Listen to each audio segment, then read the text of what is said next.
What's up, you guys? I am live on TikTok. If you guys are seeing this on YouTube, you are seeing the replay. So let's go ahead and see what questions people have for us tonight regarding their natal charts and maybe any metaphysical questions they might have. So let's give people a few minutes to enter the room.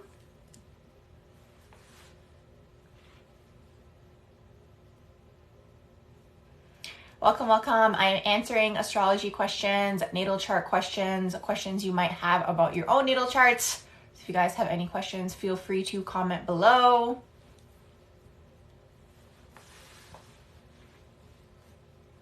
Welcome, welcome. I am answering astrology questions, any natal chart questions you guys may have. So you guys can feel free to comment below if you guys have any questions.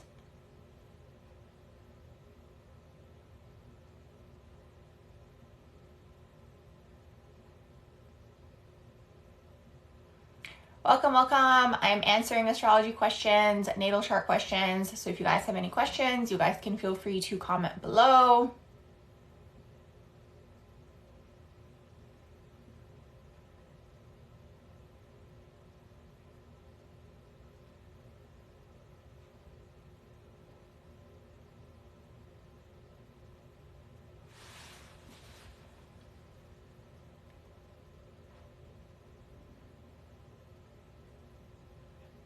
Welcome, welcome to all the people joining. I'm answering astrology questions, natal chart questions. If you guys have any questions, feel free to comment below. I am going in order.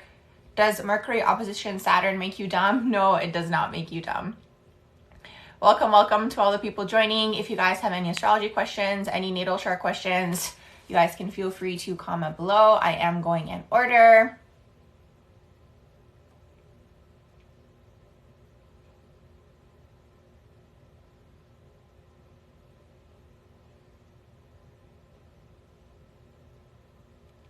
Hi, nice demon. Oh my gosh, it's been a while. How are you doing? Welcome to all the people joining. I am answering astrology questions, so you guys can feel free to comment below if you guys have any questions about your natal charts.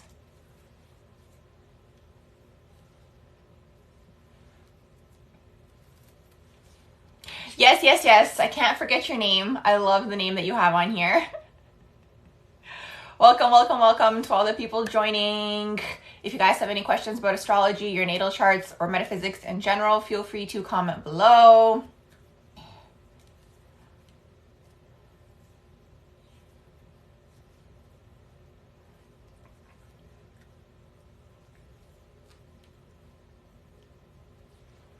Welcome to all the people joining. If you guys have any astrology questions, natal chart questions, feel free to comment below.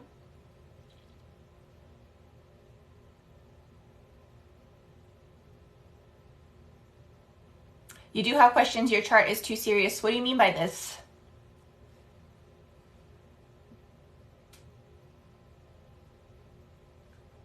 Welcome to all the people joining. I am answering astrology questions, natal chart questions. So if you guys have any questions about your natal charts, you guys can feel free to comment below.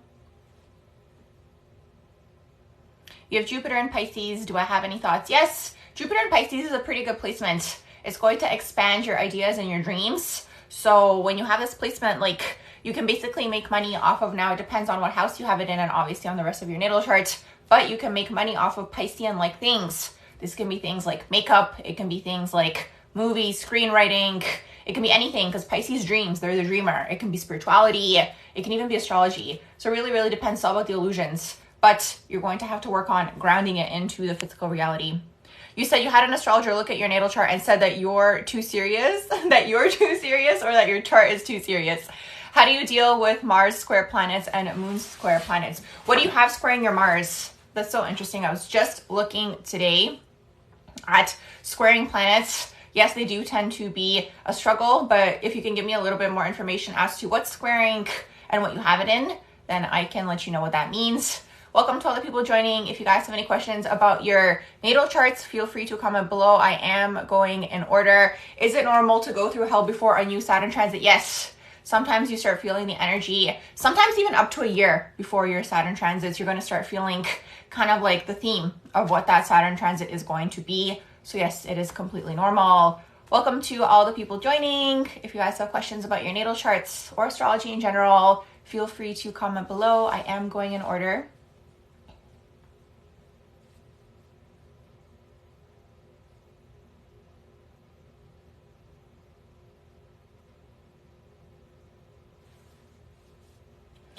Moon square, so you have Mars square Scorpio Jupiter, and Scorpio Pluto is squaring your Taurus Lilith, and your Leo in your Mars is in Leo. Mars square Jupiter, yes, that can be a little bit of a challenge with that Scorpio Leo energy squaring. Scorpio and Leo, the thing is with this energy, sometimes there can be struggles with egos. There can be struggle with the ego getting in the way of like your money. For example, when you have that squaring going on, you have Pluto squaring your Taurus Lilith. That can be just like shadow work, you know, or just like resistance to shadow work in that sense. Because it's kind of like Pluto and Lilith, both of them are dealing with shadow work in their own way. So that can just be a little bit of a challenge because once again, that Scorpionic energy can have an ego. All fixed placements, you guys, can have an ego, and they do tend to struggle with that. Can I tell you if your relationships will improve? Can you pay for a reading? I only do natal chart readings for you personally. So if you would like to have a natal chart reading, you guys can check out my website. It is on my TikTok page in the bio. If you guys are tuning in on YouTube, because the replay will be on YouTube, it's going to be in the description box below. Scorpio in the 4th house. Scorpio in the 4th house is going to be hardcore. So when we look at the 4th house is the IC that you have in your natal chart. It's going to tell you a lot about the home that you grew up in. It can also tell you a lot about how you are in private. A lot of the time you have to integrate lessons of the home to actually activate the midheaven. So if any of you are struggling with your career or things like this, it's because of the oppositional energy of that 4th house, 10th house axis. So for example, for Scorpio in the 4th house, in this certain house, you guys could have had struggles surrounding secrecy. There could have been secrets. There could have been addictions when you have Scorpio in the 4th house. So the thing is, the Scorpionic energy is always healing feminine manipulation. So for example, maybe the feminine role or whoever was the dominant feminine role in the household, usually the 4th house does deal with the mother. But if it's not the mother, it's going to be whoever was the dominant feminine role in your life. There's some sort of secrecy going on there when you have Scorpio in the 4th house. There's something that's not being shown to you. You know what I mean? And you later find out about it and it changes your whole perception of reality, essentially is what that is. Let's see, what else are you guys saying in here? I am going in order, you guys. I will get to all of your questions. No, I do not do TikTok readings. I only do video readings that are 45 minutes long. So if you're interested, you can definitely check that out on my website. There's more information there. Ryan is asking, what career would you recommend for 10th house Gemini midheaven with Sag, Sun, and Mercury? What house do you have your Sag, Sun, and Mercury in? I'm guessing maybe you have it, if you're looking at the whole sign system, you could have it in the 10th house. You could have it in the 4th house. Also depends, maybe if it's in Placidus, it could be in a different house. So let me know what house you have your Sag, Sun, and Mercury in. But overall, looking at that, you're going to have to talk. You're going to have to be seen. You can be very funny with that too. And it has to be some sort of environment where you're either connecting with people, networking with people, inspiring people because of the Sag, Sun / Mercury energy that you got going on in there. So it has to be something where you're being seen and you're speaking with Sag, Sun / Mercury. It could be wisdom. It could also be things like, you know, philosophy, spirituality, these types of things. Let's see. Let me just go back up. Nice Demon says, you meant you have Leo, Mars. Oh, okay. So you have Leo, Mars squaring your Pluto, and Leo, Mars is also squaring your Lilith. Okay. I see that. So that could be resistance to change. That could be resistance to transformation. Okay, here's the thing when you have a Mars squaring Pluto aspect in your natal charts. The thing is, it can be a very positive energy in terms of your goals because both of those energies are, I don't necessarily want to say masculine energy dominant because Mars is, but Pluto technically isn't. Pluto is ruled by Scorpio. Scorpio is more so feminine energy leaning. But the thing is, Mars is the god of war. Then you have Pluto, which is the god of the underworld. Mars deals with action. Mars deals with going after things. Pluto deals with the subconscious. So you can be very good at basically getting what you want, manipulating basically the energy to create things, to pull things towards you. That's the positive side. The negative side of this is when you have this placement, you could attract a lot of like bullying into your life, people trying to suppress you. You could also have struggles to express your anger, and then it all comes out at once. It could be things like this when you have Mars squaring Pluto. Now, when you know you have this in your natal chart, how do you deal with this? Well, finding healthy outlets for your anger. Things like this, maybe actually verbalizing things when they bother you. The main thing with that placement when you have Mars squaring Pluto in your natal chart is to basically learn to stand up for yourself, learn to speak your truth and not allow people to belittle you, because you will attract people like this into your life. And then you have it squaring the Taurus Lilith as well, which is even more of that shadow energy when you have Mars squaring Lilith. Okay, so it's going to be, again, it's like that friction energy if you think about it, because it's like Lilith is the dark side of things. Lilith might want to pull you into the shadows. Mars is going to want to take action and things like this. Let's see what else you guys seeing in here. You got bullied a lot when you were growing up. Yeah, that's the energy. It's like when you have the energy in your natal chart, like you might attract this into your life, because it's like, it's almost like people can sense it. You know what I mean? So you have to figure out a way, like that energy, when you have Mars squaring Pluto in your natal chart, you basically have to learn to stand up for yourself is really what that is. Even if the energy does come at you, you have to figure out a way to manage the energy. Do you know what I mean? So people don't push you down. You're going to constantly have that energy where it's like you're fighting to stand up for yourself is really what that is. Let's see. Christina says, your Virgo Mars is also squaring Pluto, and then you have Saturn opposed in Pisces. Virgo Mars is squaring Pluto, so there could be some friction in terms of your abundance, in terms of like what you want to go after, and maybe belief systems, okay, surrounding that. The Mars might want you to work hard, especially Virgo Mars. That's the thing. Especially when you have Virgo Mars is going to be very like, the word I'm getting is meticulous, you know? You sit down, you figure out a plan, you go after things, and it's squaring your Jupiter. I'm curious to know what you have your Jupiter in. But then you also said you have it opposing your Saturn and Pisces, which is more friction energy, because it's like you're going to want to go after things in terms of that Martian energy, in terms of like that Virgo energy and the Mars. But the Pisces energy is going to basically kind of, the thing is when you have Saturn in the sign of Pisces, there's a struggle with this energy, because it's like you're going to be a dreamer, and then Saturn naturally is kind of like a go-getter in a way where it's like they work hard. Pisces, it doesn't mean that they don't work hard. They're just a dreamer. So it's like you have to figure out ways to anchor these dreams and visions. So you having that opposing your Mars is going to be like a constant push-pull battle. You know what I mean? Between, okay, I'm going to go out on this goal, and I'm going to figure out how I'm going to do it, and I'm going to create a plan. And then you're going to have Pisces in there, and Pisces is going to be like, you don't need a plan. You can just manifest. You can sit down and it's going to come through. And because it's opposing, it's like, it's creating conflicting energy in terms of manifestations. Let's see, what else are you guys seeing in here? You're very welcome. I'm just going back up. I will get to all of your questions. I am just going in order. Let's see. Araya says, you have a lot of Scorpio placements and you feel like it counters the Leo rising sometimes. Yeah, Leo and Scorpio. Okay, here's the thing. All fixed signs have an ego to deal with. Leo and Scorpio, there's always like an ego battle going on in general between the energies. So I can see how it counters that Leo energy, because it's like Leo's going to want to be seen. Scorpio might want to be private. So it's like you're going to have to work on this, where it's like, you know, the Leo rising might have dreams of being on a stage, for example. The Scorpio energy is going to want to be hidden, and they're going to maybe want to do something where they don't show themselves physically, but Leo's going to want to be seen, you know? Leo needs to be seen. That's the thing. Leo energy needs to be seen, like physically, you know? So Scorpio energy might want to be hidden, where it's like just your voice is playing in the background, or you're doing like, you know, those meditations where you just hear the voice, but it's like it's like in a way it's half-assing the energy, if that makes sense, because Leo needs to be fully seen, you know, and theatrical and fun and funny and laughing. So I totally got you on that. Let's see, what else are you guys saying in here? I'm just going back up. I will get to all of your questions. Princess Chisholm says 91, Saturn and Venus in the 9th house. You have Saturn and Venus in the 9th house. Saturn in the 9th house, honestly, you guys, out of all of these Saturn placements, Saturn in the 9th house isn't too challenging.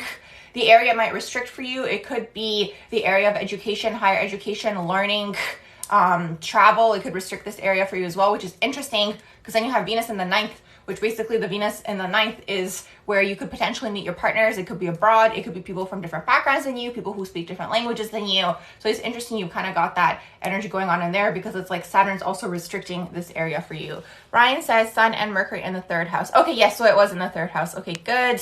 Nice Demon says, what career is good for Scorpio midheaven with Libra in the 10th house, and you have Sag, Sun, and Mercury in the 12th house. Okay. So you have a Scorpio midheaven and your Libra is in the 10th house.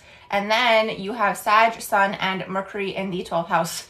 Okay, for this, you could be very good at writing. You could be good at poetry. I'm even getting acting of some sort, actually, with that energy with the Sag Sun. Sag is going to want to be seen. Mercury in the 12th is going to be like poetic. The thing is, there might be a struggle to express It's like Mercury in the 12th speaks and double speaks, so you might be interested in singing, songwriting. Libra in the 10th house is all about connecting people, being seen as well. The 10th house, like the 10th house needs to be seen. That's the thing as well. The 10th house is all about working with the public. It is. So that's the thing. And Libra is all about connecting people. The way that I see Libra energy sometimes, you guys, is like it's a party host, you know, where it's like they're the ones who initiate the event because it is a cardinal sign. All of the cardinal energies are initiators. So they initiate the event and then everyone comes together, you know, party host energy. So those could be a few things. Those could be a few ways that that manifests. Hey, H, thank you. Thank you so much. I will get to all of your questions. I am just going in order. JK says, is it okay to have surgery on March 7th? Pisces, full moon, and Saturn. I mean, if there's no other date to do it, there's nothing really else that you can do. RIP Matthew says, Scorpios are the best. We rule the world. You know what's up. You know what's up. It's true. Silent but violent. That's all that I'm going to say about that.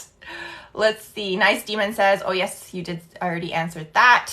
Christina says, you think Jupiter right on Scorpio Sagittarius cusp, you always forget which it is in. Then you said true, you flip-flop between planning and spontaneous action. Yeah, that's the thing. That's the thing when you got that Virgo and Piscean energy opposing. It's a challenge for sure. Let's see. V Square says, your partner has his 7th house in Aquarius. Will this Pluto change mean any bad news for us? No, it's not just necessarily like romantic relationships. It could also be in his friendships. It can be in business partnerships when Pluto's going through the 7th house. It's just growing and evolving essentially is what it is. So not necessarily. Let's see. Ari says you have 0 degrees Saturn return starting next month in your 6th house. Wow, that is intense. The 6th house does deal with the day-to-day. Maybe you're going to switch up like your job. It does deal with health, healing, and being of service. It also deals with criticisms. So you could be seeing a lot of these things coming up. Macarena Ortiz, hi, welcome. You said you are an Aries sun, Libra rising, and a Libra moon. It's only March and you're exhausted. Normal? Yes. These energies, you guys, are so hardcore. They're so intense. Like, they're very, very much like, there's a lot of things that are coming to the surface. And if you're at all a little bit intuitive and you're picking up on it, it's like, the best way to see it is there's shadows constantly coming to the surface. And it's like, if you're intuitive, you're going to pick up on it. And because you're picking up on it, in a way, it's like the people who pick up on it are the ones who are transmuting it. I hope that makes sense. So yeah, it is what it is. Like, the energies are just going to keep going up and they're going to keep getting even more and more hardcore. H says, you know how you said Aquarius feels like time wasted in another way? Yes. Okay. I was waiting for one of you guys to come in here. Amazing. I love how that manifests. Okay. So I do have a video on this on my YouTube channel, you guys. It's called Everything You Need to Know About Aquarius. So everything you need to know about Aquarius is in there. But the thing is, Aquarius is co-ruled by Uranus, okay, which is the planet of sudden unexpected change. It is the planet of being different, unique, and quirky. But something that a lot of people don't talk about with Aquarius is that it used to be ruled by Saturn. So because of the fact that it is ruled by Saturn, basically what's come through for me in terms of like my research and findings is that the Aquarian energy feels restricted because of the Saturn energy. Saturn restricts in terms of their ideas and their thoughts. So really what Aquarius is here to do is they are here to master the timing of pitching their ideas is really what that is. Because what tends to happen is they pitch their ideas when they're younger and maybe they don't take off, or maybe they kind of feel like they're talking to a wall a lot of the time and things like this. Like, people aren't understanding what they're saying. They get frustrated and they stop pitching the ideas. The throat chakra gets closed off. You don't want to do this because you have great ideas. So what I usually have as a suggestion for this energy is to basically write down the ideas that you guys have and kind of save them for later. That's the thing, because Aquarius is ahead of their time, is really what that is. They're ahead of their time. And it's like they don't want to waste time on meaningless conversations. They're kind of like, okay, I've gathered you all here today because it is a humanitarian sign. It is all about groups of people still, but it's all about like, okay, how can we propel the collective forward together? It's kind of like, again, there's that Saturn energy where it's like you want to put people to work, but in terms of the ideas and humanitarian issues is really what that is. Let's see, what are you guys saying on here? Hey, welcome. Let me just go back up. Let's see, what else are you guys saying? I'm not answering questions that don't pertain to natal charts or astrology. So if you guys have questions about your natal charts, feel free to comment below. Hi, 444 Moon, how are you? Okay, Ari said, you elected to start your business tomorrow, but you're not sure if that's a good idea right before your Saturn return. Actually, actually what's interesting is the Saturn return usually does put you on the path that you're meant to be on. So you starting your business probably very much has something to do with that. Let me know what you have your Saturn in. Did you say you had it in the 6th house? Was that you? Yes, you have it in the 6th house. Yes, absolutely. I mean, that's something I would have to look at your entire natal chart. But again, Saturn is always redirecting you. This is the way that I see Saturn, you guys, okay? Especially when you're going through your Saturn return. Saturn return comes through to basically shake you up, okay? Make you clear old belief systems, depends what house you have it in. Old belief systems, things that don't, serve you anymore, friends, relationships, all these basically these things fall off so you can go on your path. That's the way that I see Saturn. It's here to clear karma, okay? Especially when you're going through your Saturn return. What else are you guys saying in here? Yes, Aries. Okay, amazing. That's great to hear. Alyssa Baby says you have Sag Jupiter squaring your Pisces Saturn. What does this mean? This is a theme tonight in the chat. So you have Sag Jupiter squaring your Pisces in the sign of your Pisces in Saturn. Okay, so basically anytime you guys have a square, you guys can look at that as like a friction energy, because one of the planets is trying to do one thing, the other planet is trying to do another thing. Sag Jupiter is trying to be free and trying to kind of, do their own thing. They're always chasing freedom. That's why a lot of the time you're going to have Sag energy associated with entrepreneurship, because entrepreneurship is associated with freedom. But then you have Pisces Saturn in there. The Pisces Saturn struggle is there's like a lot of mental energy going on there. The Pisces Saturn is also, maybe there was a restriction on your spirituality when you were young. Maybe there was a restriction on your gifts. Maybe you were super intuitive or psychic and it was restricted. Saturn usually does deal with the father or whoever was the dominant masculine role in your life. This person restricted this area for you. It's very karmic. There's a lot of karma when you have Saturn and Pisces. So the thing is, it's like you might have all these ideas, like you might have all these visions to do, and the Jupiter is going to kind of be like, okay, let's go. But it's like there could be doubt within the self, okay? There might be, not trusting these gifts, things like this. That's kind of how it can manifest. Let's see what else you guys saying in here. Let me just go back up. Aquarius is so ahead of their time. If you guys notice, anyone who starts any sort of trends is usually an Aquarius person. Aquarius dominant, Aquarius in the big 3. Thanks so much for the likes, you guys. Yes, Aquarius in astrology, usually they used to say that it was 10 to 15 years ahead of their time. Now the frequency of the planet is higher, so maybe it's 5 years ahead of their time or whatever. Maybe it's 2 years. Whatever it is, they're always catching the trend before it actually happens. So that's Aquarius energy for you. Thank you, Jamanga. Nice Demon says Aquarius moon in your 2nd house. It's rough out here. Yes, absolutely for Aquarius energy.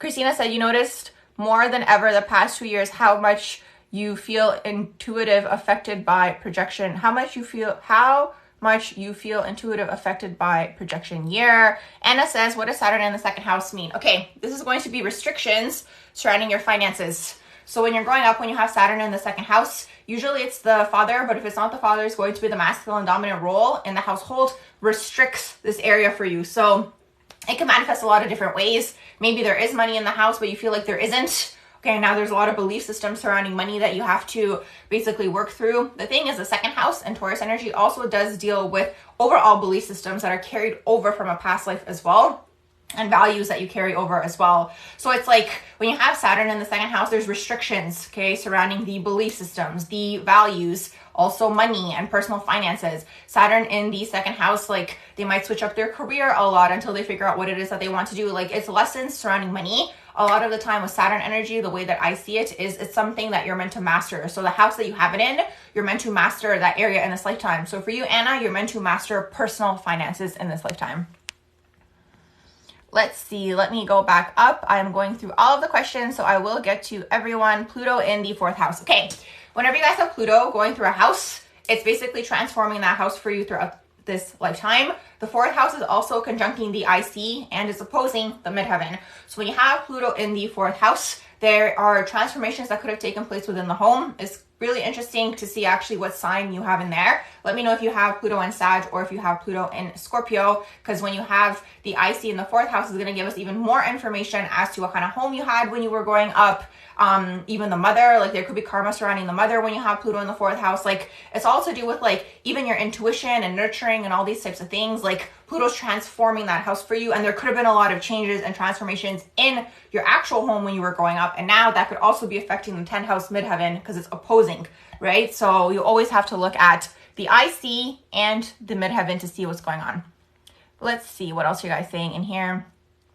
Nice Demon says, what is something you were looking forward to when Saturn enters Pisces? There's going to be, well, I don't know. It's hard to say. I was going to say there's going to be a lot more freedom, but Pluto is going into Aquarius because Saturn in Aquarius did restrict freedom for the 3 years that it was in there. So Saturn entering Pisces, for whatever reason, like every time I tap into this energy, I don't know, there's going to be themes surrounding spirituality, maybe new belief systems, maybe new discoveries, like things like this. Let's see. I'm just going back up. Any love advice for an Aries Venus and an Aquarius moon? Aries Venus and an Aquarius moon. That's an interesting combination because both of you guys are going to need your individuality. You're going to need your time to be separate. It does feel very much like it's not clingy. It's not like, you know, again, it depends on the rest of your natal chart. I mean, you really have to look at everything. But Aries Venus is kind of like independent, doing their own thing, and so is Aquarius moon. So they kind of share that in common. It's almost like an energetic breath of fresh air is really what it feels like. It's not like, it doesn't feel codependent, it doesn't feel clingy. It feels very healthy, actually. What happens if your Saturn return is in Virgo? So Saturn return takes place for you when it goes into Virgo. Or are you saying that your Saturn is currently in Virgo?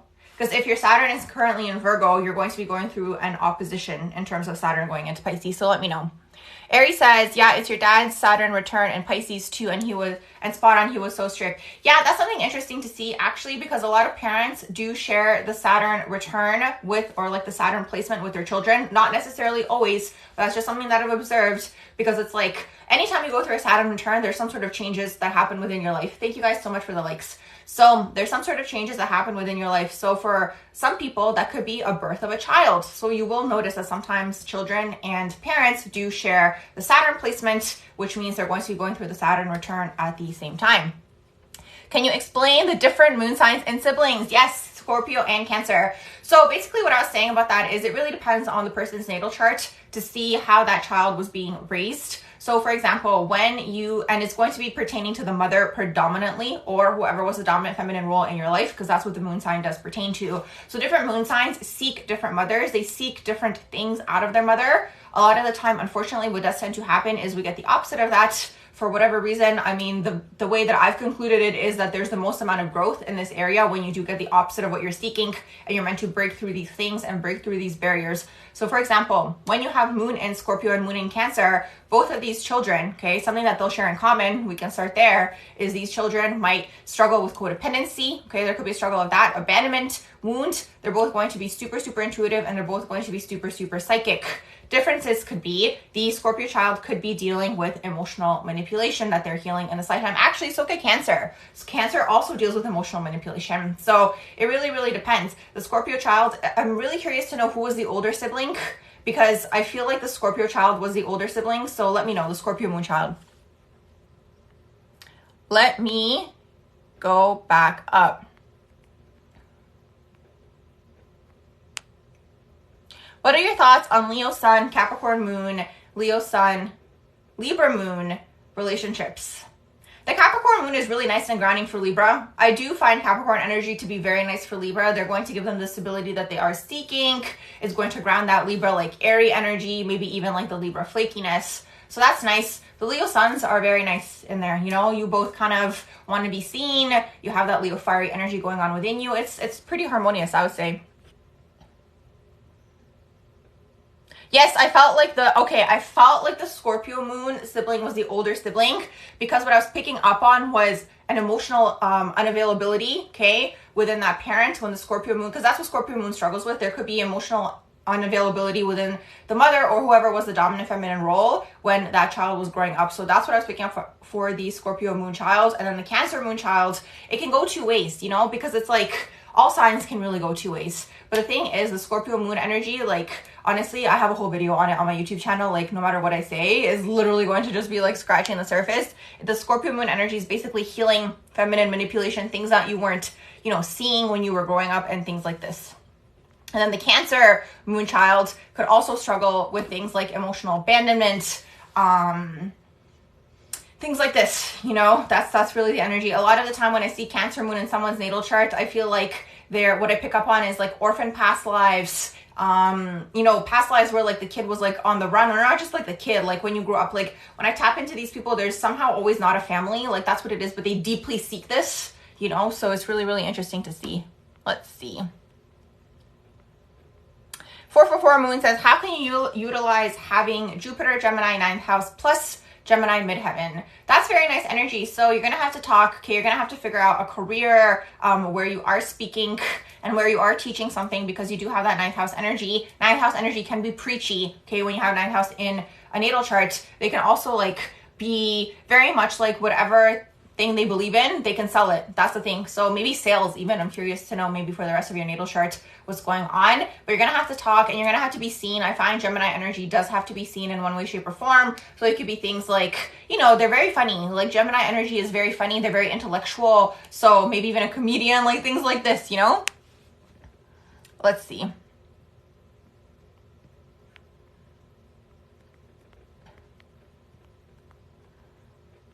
Victoria says, Aries sun, Sag rising, Capricorn moon, you're having trouble in your career. What trouble are you having in your career? And I'm curious to know what your midheaven is and what is your north node as well. 444 moon says you have Pluto and Chiron and Mars in Sag in the 4th house. Yeah, that is a lot of... There's a lot of healing going on surrounding the home. Let me go up. Was it you? Yes, it was you who was asking about how to utilize the Jupiter in Gemini 9th house energy. So it's interesting because it's like now, for example, the story changes, right? Because it's like for you now, you have all this oppositional energy that is opposing your 10th house. So for you, for example, in terms of career, there's going to have to be a lot of healing that takes place surrounding the home, okay? Because you have Chiron in the 4th house, even Pluto, okay? And even Mars. You know, when you were growing up, there could have even been like an abruptness in terms of the energy within the home. And you having that 4th house IC, the IC is the home, which is in Sag. There could have been a lot of moving around. It could have been nomadic. It could have even been like, I don't know, like when I see Sag 4th house, like people who have this in their natal chart, it's like sometimes they have parents who are diplomats. Like there's a lot of movement that's taking place and a lot of people coming in and out. So because of this, it's like you find stability through this now. You find stability through movement, you know, when you have Sag in that 4th house. Let's see. Oh my gosh, hi, Turning Leaf Tarot. Yay, I'm so glad you're here. I'm just going in order. So if you guys have any questions, I will get to everyone. Let's see. Where was I? Casually the One says, what do you think about Sun, Moon, Mars, and Venus in Aquarius all in the 12th house?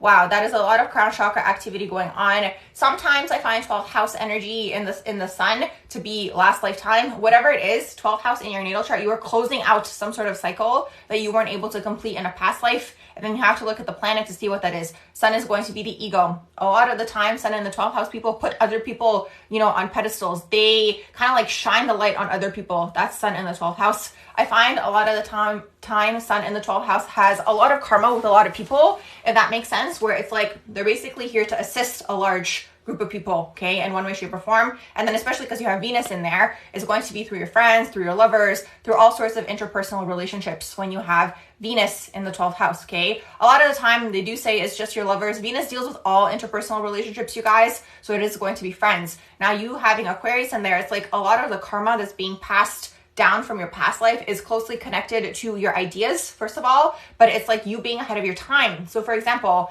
maybe in a past life, you had ideas and you weren't able to express them, you know, because you were so far ahead of your time. And it's like now you're coming through and you're like, okay, I'm going to actually do it next time. The frequency of the planet is higher. You are now here to anchor those ideas in, okay? So those are a few things that can take place. And not to mention the 12th house being extremely intuitive and psychic.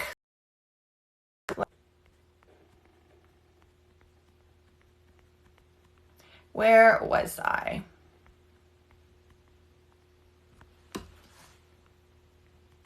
You guys are talking in here. Okay, I don't want to talk says, what does North Node being in Aries in your 5th house mean? Do you go into entertainment?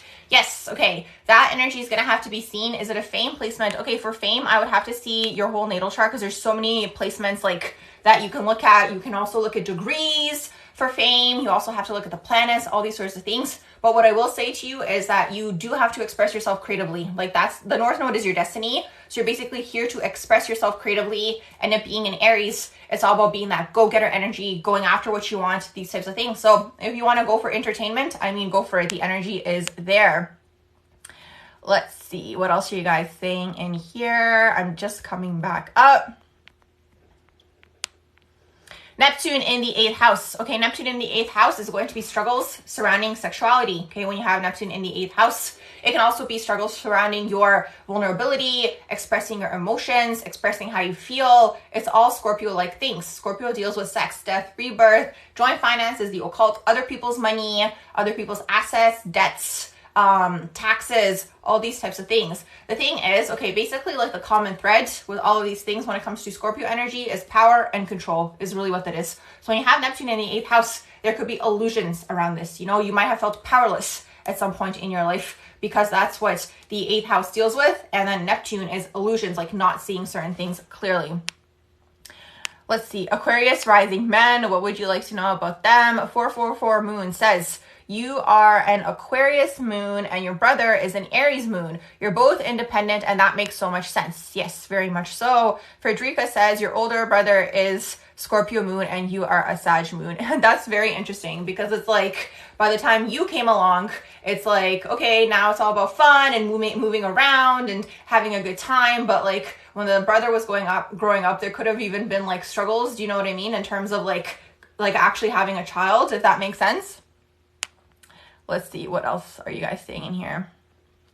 What are your thoughts on Virgo rising and Scorpio rising relationship? Actually, Virgo and Scorpio is a very nice combination because Virgo grounds Scorpionic energy. It kind of gives the reliability that Scorpio seeks. Scorpio very much wants, you know, loyalty, and Virgo is very much dependable. You know, that could be a very nice mix. Even in terms of Venus placements, Scorpio Venus and Virgo Venus are very nice energetically. Like it's a very nice match. Because it's like, you know, that loyalty, the dependability that Scorpio is seeking, Virgo is giving them. They're going to be there. So it's a very nice energy. Let's see, what else are you guys saying in here?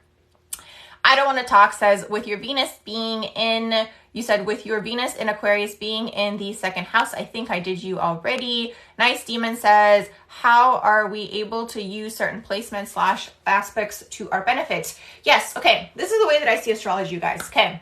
So everything is energy at the end of the day, and you have a certain energy that you basically incarnated into in this particular lifetime. So when you have certain placements happening in your natal chart, the energy is in your benefit to do those things. For example, someone was asking me about the 5th house. The 5th house deals with all things to do with creativity, inner child, you know, teaching, entrepreneurship, all things like this. So whenever you are interacting with that world, for example, you have Jupiter in here, right? Just as an example, let's say you have Jupiter in the 5th house. Anytime you are interacting with that world, with that energy, the energy is in your favor to make money by doing those things. You know, you could be a teacher, an elementary school teacher, things like this. So that's how you can use the energy to your benefit. Now you have the negative aspects, which I'm sure someone's going to ask about, right? So when you have negative aspects taking place in your natal chart, the way that I see it is you want to integrate those lessons. You want to learn the shadow aspects of that particular sign. How can it hold you back and how can you balance that energy? For example, let's say you have Mars in Cancer.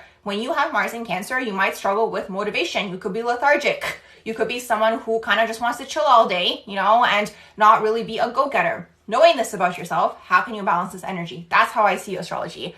Let's see, what else are you guys saying in here? I will get to everyone. I am just going in order.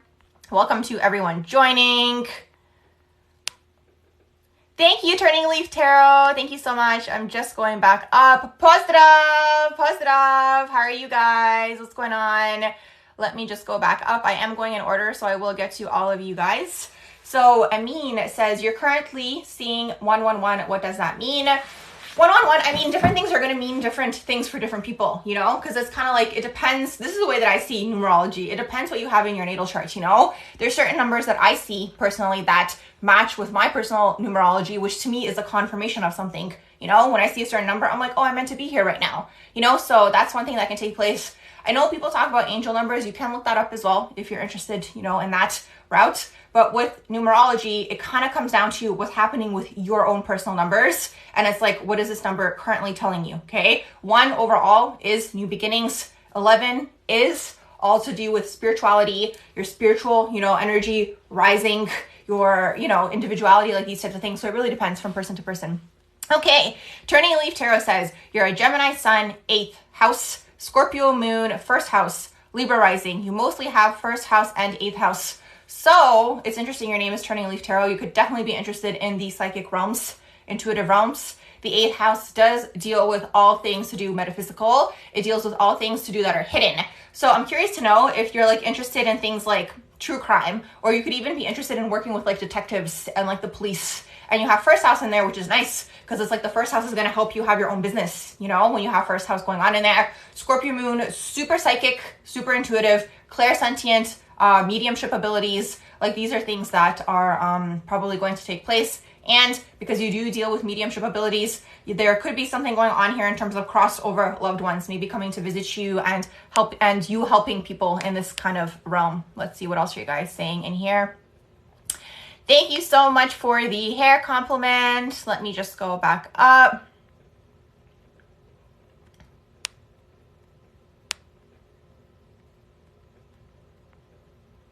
What else are you guys saying in here? Pisces Sun. So this is for Orion. Pisces Sun, Pisces Moon, Pisces North Node exactly conjunct at 26 degrees in the 9th house.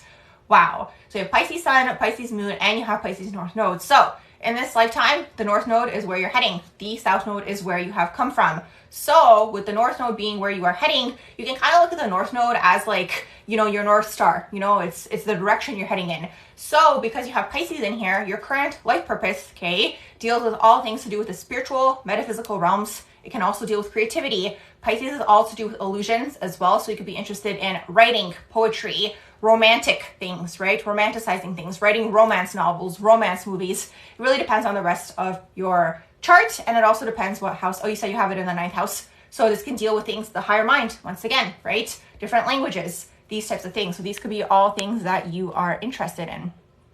Let's see what else are you guys saying in here. Let me go back up.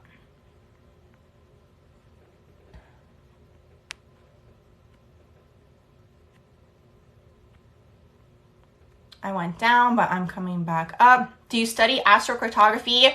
Not for other people. I have looked at it for myself.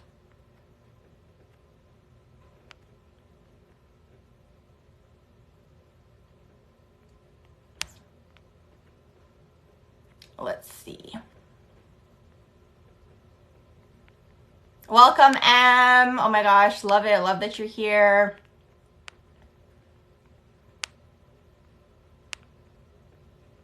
New beginnings are coming. Yes, definitely. Christina says you have Taurus South Node, but your moon in the 2nd house, and you feel comforted by your belongings, yet constantly have to give them up.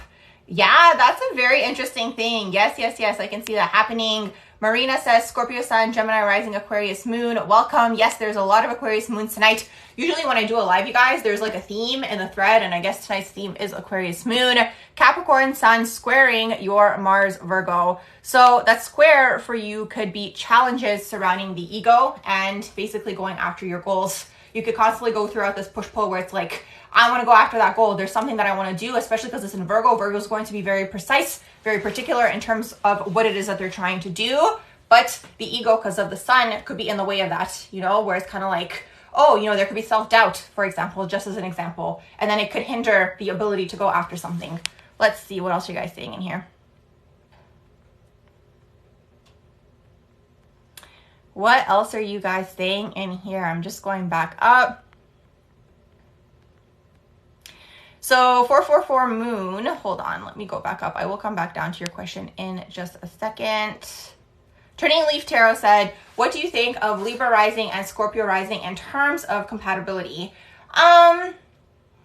It really depends. What I'm going to say to that is it depends at what degrees you have it in, because Libra rising can progress into Scorpio rising, which in that case, it can be very much, you know, very compatible.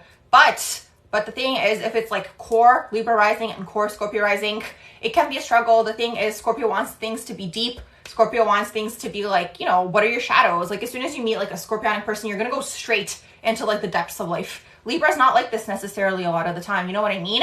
Libra might want things to be fun and adventurous, and sometimes Libra can come off fake, okay? Not necessarily always, but they can, like surface level, you know, where it's like things that are lighthearted. Maybe that's a better word to use, you know? And Scorpio wants things to be deep. So what I'm going to say is it depends where they're at and whether they've progressed into the Scorpio rising, because the thing is, you do go through secondary progression, so that person is going to go out of Libra rising into Scorpio rising, which is a hardcore progression, you guys, because they come out of like that fun, free-spirited into, boom, shadow work. And maybe you'll trigger this person as well. What else are you guys seeing here? Yes, Marina. Yes. I'm so glad you guys are all in here. Okay, 444 Moon says, is there a sign / placement you keep attracting in your life? Yours is Pisces moons. For me personally, honestly, what I will say to you guys, it depends on what has to be worked upon during that time. You'll notice that you're attracting that sign. For example, I'll just give you guys random examples. When I needed to be more structured, you know, in terms of routine and all these sorts of things, I always attracted Virgos. Like I literally always attracted Virgos, you know? So it's like, what I'm going to say is it really depends what's going on. You know, if you are going through a time where you might be struggling with boundaries, you might attract a lot of Aries people into your life, things like this. If you need to be having more fun, you might attract a lot of Leo people into your life. Like it really, really depends what's going on in your life. You're seeing a Virgo now. Love that. Let's see. Cancer moon. Gemini dating a Cancer. Are you guys gonna last? You have a Cancer moon. Can you tell me where they have Gemini in their natal chart? Let me just go back up.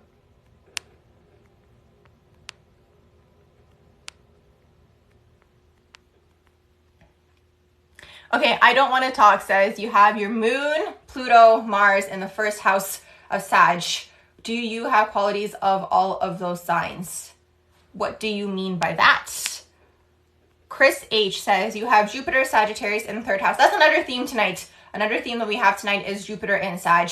You have it in the third house. You're going to want to write, okay? That's going to bring you through abundance. It's going to bring you through money. You're probably going to be interested in traveling. Foreign languages could be something that you're interested in. It's expanding this area for you, okay? It's expanding the area of the written or the spoken word.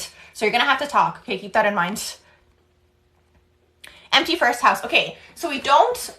Okay, the thing is, you can have an empty first house in terms of like there's no planets in there, but every house is going to be occupying a sign unless you're looking in Placidus. If you're looking in Placidus, it could be, the way that I see it is swallowed because it's intercepted. So if it's intercepted, that energy is suppressed. So let me know if you actually have a sign that is occupying the first house or if you have that intercepted. Fato says Mars and Virgo in the 8th house. Wow. Mars and Virgo in the 8th house. That 8th house Mars energy can be super, super cutthroat. The thing is, what a lot of people don't talk about with Scorpionic energy is they can be hardcore when it comes to anger, especially if they are in their shadow side. They can be very like, what's the word? Like they can literally know exactly what to say at the right time to basically get at a person, you know, or they can bring people's shadows to the surface and throw it in their face, like when they're in their shadow traits. Not always, okay? Not always, you guys. Because the thing is, Mars in the 8th house can be very powerful in terms of manifestation, in terms of really hyper-focusing on a goal. But that's the thing, because Mars does deal with conflict. It also does deal with your motivation in life as well. So Mars in Virgo is a nice placement because it's going to, you know, work hard. It's going to dissect everything. It's going to analyze everything. In terms of conflict, when you do have Mars in Virgo, you might overthink conflict as well, but the thing is that 8th house energy is gonna have to basically be integrated. Lemon, thank you so much. That is such a beautiful comment. What else are you guys saying in here? Libra in the 12th house. So you unconsciously behave like a Libra when you have Libra in the 12th house. Turning Leaf Tarot says your twin flame passed away 14 months ago. 111 was a thing with him. His birthday was 9/11/1977. I'm so sorry to hear that. So the thing is, now when you see 111, maybe he's communicating with you. So, you know, pay attention to your thoughts. Personal question, are you Brazilian? No, but thank you. Scissor Hand says,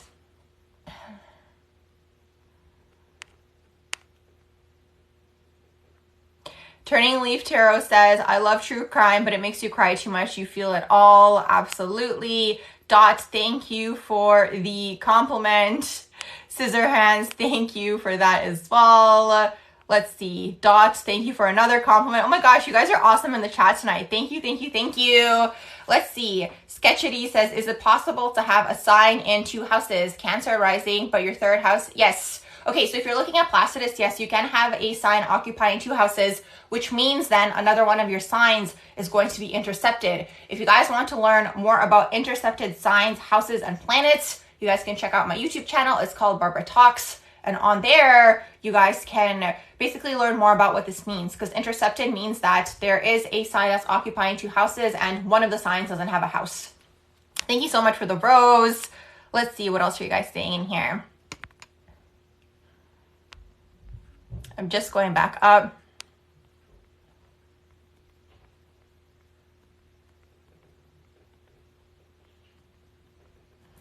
Let's see.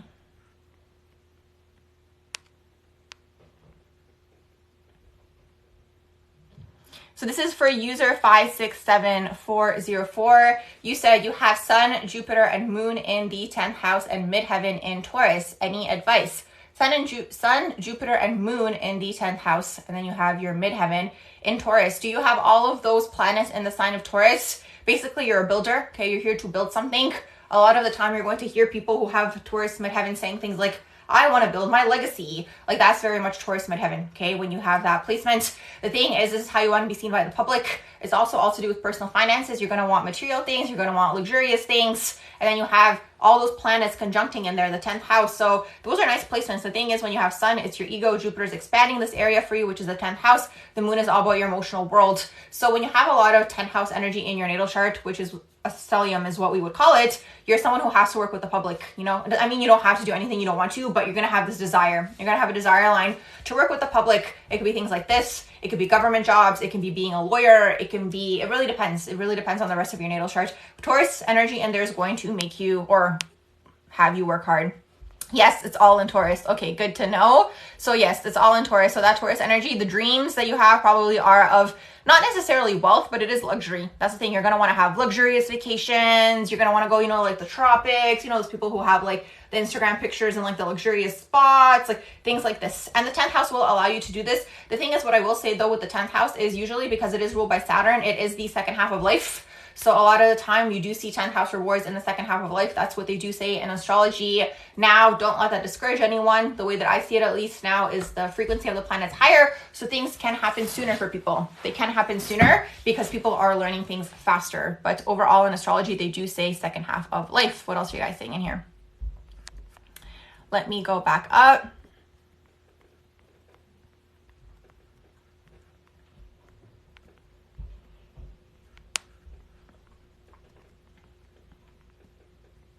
Sun in Aries, third house at, sorry, you said Saturn in Aries, third house. So this is for M. Saturn in Aries in the third house at 0 degrees. Okay, honestly, 0 degrees, 29 degrees are the hardest particular energies of that sign. So for you, it's going to be Aries. So, okay, when you have Saturn in Aries, a few things could take place here. Saturn does deal with the father. If it's not the father, it's going to be the dominant masculine role in your life. So this person could have suppressed your leadership qualities when you were growing up, because Saturn restricts an area. So it restricts the area of communication because you have it in the third house. Sometimes when people have Saturn in the third house, they could struggle with speech when they're younger. There could be like speech delays or things like this when you have Saturn in the third house. But the thing is, with the Saturn energy, you're here to master that is really the main thing to understand. So that's the way that I see Saturn. Saturn energy is here, like whatever house you have Saturn in, you're meant to master that energy. So for you, it is the written or the spoken word. So you might have these dreams of writing and speaking, but you could also be restricted in this area. And then it's directly connected to either the father or the dominant masculine role in your life. This person suppressed this area for you is really what that is when you were growing up. If any of you are interested in learning even more about your Saturn houses, you guys can check out my YouTube channel. It's called Barbara Talks. I talk even more in there and go even more in depth. Saturn in Aries is a restriction of, once again, it could be the go-getter energy. It's that masculine energy, right? Like Aries wants to go. They want to go after things. Saturn makes you work for things over an extended period of time. So you're really kind of mastering that Aries energy of the timing in terms of Saturn and still going after things that you want. Not getting, like knocked down easily is really what that is. Let's see what else you guys saying in here.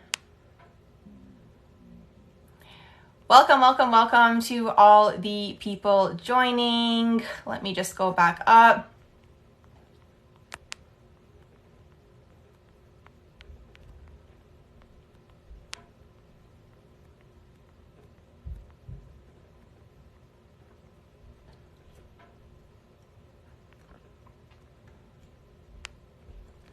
So this is for Princess Chisholm. You said you and your partner have the same Capricorn moon sign and the same Venus signs. What does that mean? I mean, that's very harmonious. You know, you guys want the same things in life in terms of, you know, financial matters, financial security, wealth, going after things. It's very much harmonious energy. Welcome, Yolanda. You said you have Taurus sun and moon, Cancer rising. You're going to be hardworking. The thing is, with the Taurus energy, there's a lot of Taurus people in the chat tonight. Taurus energy is here to build, okay? They're here to build, and also it deals with values and belief systems. So the thing is, like, Taurus wants to basically achieve not necessarily wealth. In a way it is wealth because they do want luxurious things. Like Capricorn is more so about wealth energy. Taurus is more so about building energy. They want to build towards something is really what it is when you do have the Taurus energy in your natal chart. So that's what's happening in your moon sign. Also, when you have Taurus in the moon, you could have had a mother who was either materialistic or you had materialistic things and desires that you wanted, and maybe the mother was not able to provide those things for you. So that could be taking place. So now in turn, it's like on the inner world, right? In the inner world, you are seeking these material things. Cancer rising. So the thing is, you guys, when you have Cancer in your natal chart, the biggest thing to integrate with this energy is the abandonment wound. I find that people who have Cancer rising energy do tend to be held back from certain goals, dreams, desires that they have because they are very much about a family feel. So for example, these people can be in jobs longer than they should when you have Cancer rising, you know, because it's like, oh, it feels like a family. They're always looking for a family dynamic. And it's like, you might have a goal that you want or another position, but you might not take it because it's like you have that family pull in, let's say, this other job. Like examples like this, you know? What else are you guys saying in here?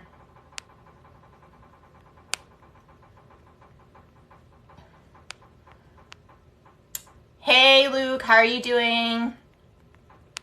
I'm just going back up. No worries, Turning Leaf Tarot. Okay, this is for Ebony. You have Virgo, Mercury in the 6th house.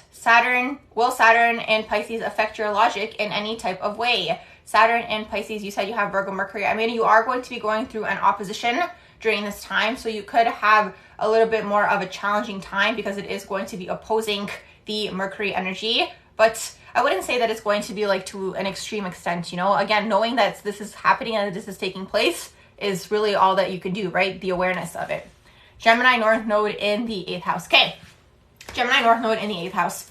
For you, okay, overall, when we look at North Node, it's where we're heading in this lifetime. They do say that when we complete the North Node, we cross out of the Earth plane. So you can look at it as something that you're working toward throughout your life. So you having it in the sign of Gemini and in the 8th house, first of all, we're going to look at the South Node to see where you've come from. So in a past life, you would have had, well, this lifetime, but it would have been your past life. Your South Node would have been in Sagittarius in the 2nd house. So in a past life, it could have been something like you had a large message to deliver, okay, to a large group of people. It could have been surrounding philosophies. It could have been surrounding spirituality. It could have just been like things like motivational speaking, and it's in the 2nd house. So it dealt with your personal finances. It brought you through money.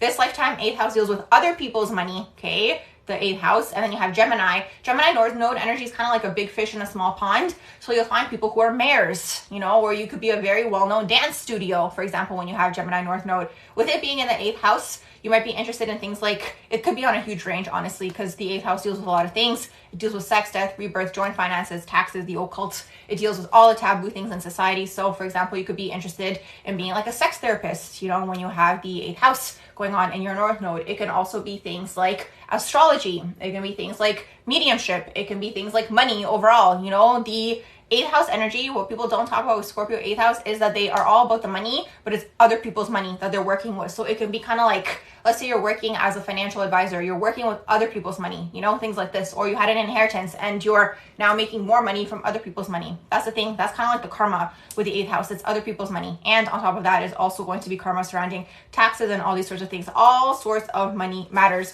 So having a Gemini North Node in the 8th house, what I would suggest is learn all about investments and things like this, because the energy is in there to basically help you achieve these things, and you're gonna have to talk, okay? So maybe, again, you know, achieving some sort of financial status and then teaching people about it. Gemini North Node, for example. But the thing is, it's on a range, you know, Gemini needs to be seen, so they can be very funny, they can be very much, like I said, talkative, they could be very much interested in, again, you know, it depends on the rest of your natal chart. It could be a lot of things, really.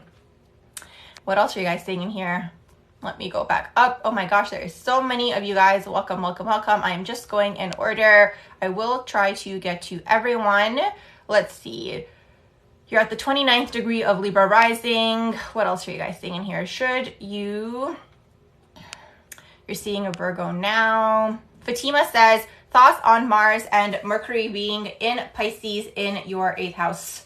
So you have Mars and Mercury both being in Pisces in the 8th house. Okay, so Mars and Pisces, the thing is sometimes, okay, there's two things that can happen with Mars and Pisces. There can be a struggle to get motivated when you have Mars and Pisces, but you can also be very good at manifesting and manifestation when you have Mars and Pisces.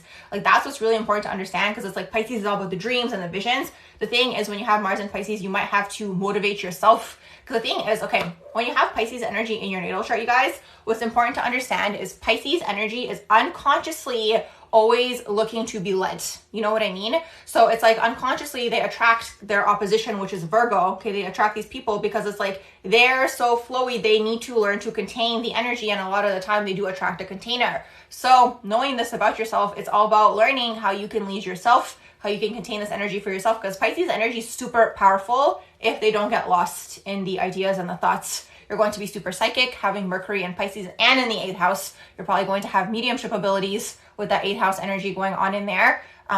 You could be interested in things like astrology as well. You could even be interested in poetry and even doing things like writing novels, romance, like these types of things. Let's see. Stella says you've been attracting a lot of Capricorns. Yeah, so anytime you're attracting a particular sign, you guys can see what that sign is trying to teach you guys, you know? So it's like there's a characteristic, a trait that every single sign has, and that, you know, if you keep manifesting them into your life, they're trying to teach you something. So Capricorn Sun square Libra Moon, so that's going to be struggles between your emotional world and your identity, your ego.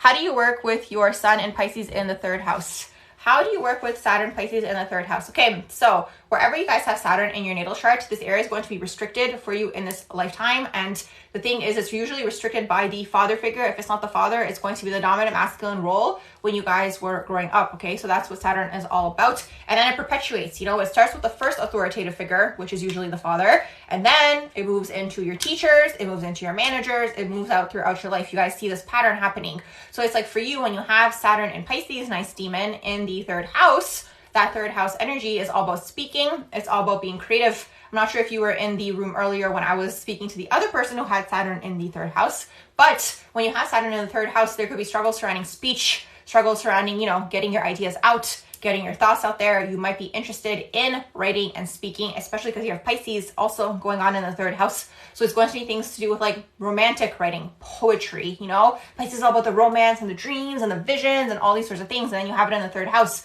which is all to do with the written or spoken word. But Saturn is restricting this area for you, but not to fear. A lot of people do freak out when they see Saturn in a natal chart. The thing is, the way that I see it is it's something that you're mastering in this lifetime, and then you go off and maybe help other people with that, or teach other people through, I don't know, let's say you wrote a book, it inspires other people to write a book, like things like this.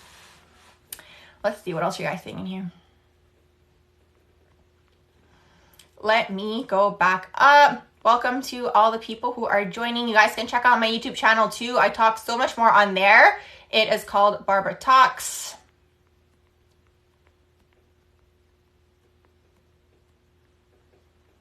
Virgo moon in the 5th house for this upcoming Virgo full moon. Okay, this is what you guys want to do when there's any transit that's taking place, okay? You guys want to see where you have that sign in your natal chart and what house is it affecting. So for example, full moon is going to be completions, it's going to be endings. When you have Virgo full moon taking place, you're going to see where you have Virgo in your natal chart. B has it in their 5th house. So you're going to have some sort of completion surrounding the 5th house. 5th house is on a range. It could be inner child. It could be things to do with your creativity. Maybe you are working on a project. It's now coming to an end. It's now being completed. That's what the full moon is all about, okay? You have moon in there as well. So then you can also see if you have any planets in there. Moon is going to be in your emotional world. So it could be maybe even things to do with your inner child, for example, when you have Virgo moon in the 5th house, and now we have that full moon taking place. So there's some sort of completion here. Maybe you're going to be closing out a cycle, things like this. Let's see.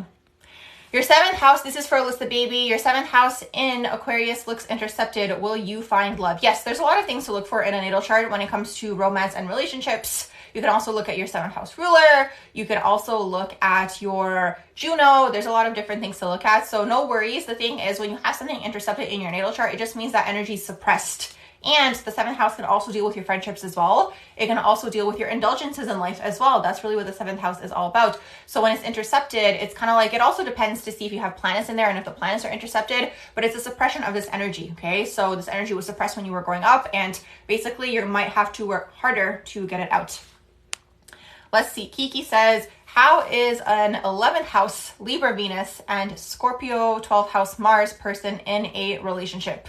11th house Venus and 12th house Scorpio Mars. Okay, so with that 12th house Scorpio Mars, depends at what progression of Scorpio this person is in. If they are underdeveloped and they're unhealed, honestly, do not get into an argument with them. You are not going to win, okay, when you have Scorpio Mars. Like, that's the thing. Like, Mars and Scorpio can be very aggressive. They can be very much, the thing is, the Scorpionic energy does deal with, like, the subconscious and the psychological things. So because they are psychic and intuitive, they can, like, literally be really nasty when they are in their shadow traits. Like, they can pull things out that are, like, your shadows and, like, throw it in your face. So that's the thing. But obviously you can't avoid conflict. Like, with that being said, like, you can't avoid conflict. Like, that's going to come up and arise in a relationship. So that person might have to work on that within themselves, okay? Because the divine version of Scorpio is a very beautiful energy, especially when you have it in the Mars. When you have Scorpio in the Mars and even the 12th house in the Mars, this person's going to be manifesting left, right, and center. They're going to be very much focused on their goals, hyper-fixated on, you know, things that they're trying to achieve. Like, they can be very good at achieving things. Libra Venus, this person could be a little bit more, and Venus being in the 11th house, this person can be a little bit more lighthearted when it comes to relationships, a little bit more detached when it comes to relationships. Venus in the 11th house can meet partners online, okay? That's another thing.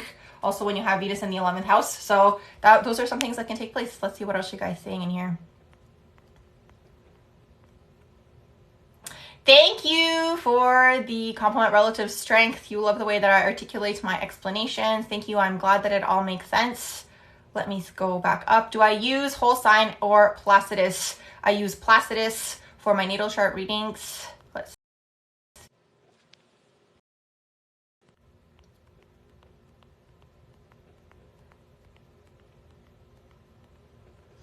444 Moon says you have Virgo first house rising and no placements in it other than your ascendant, and it is not intercepted.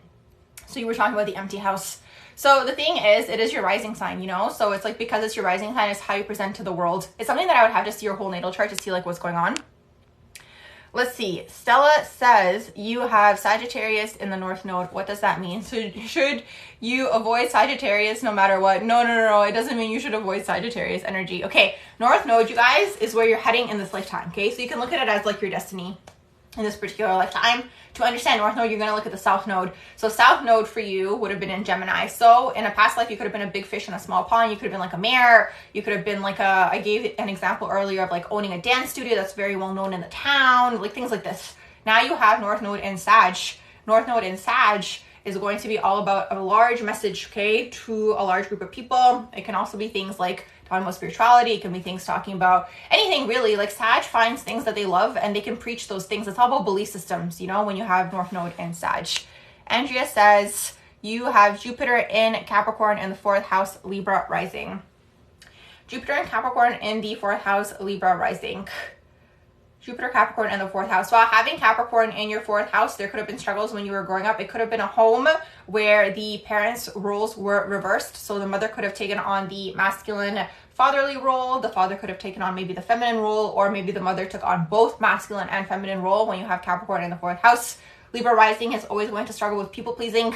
Libra rising is always going to have to integrate things like boundaries, being okay with being alone, things like this. But you have Jupiter in there. So Jupiter Capricorn is a very nice placement. It's all about, it's a wealth placement if you think about it, you know, it's expanding the area of building wealth, you know, acquiring your social status, these types of things. So let's see what else you guys seeing in here.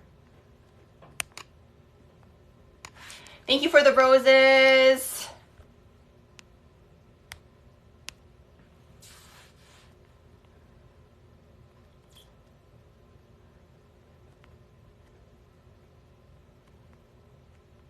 Let's see. I'm just going back up.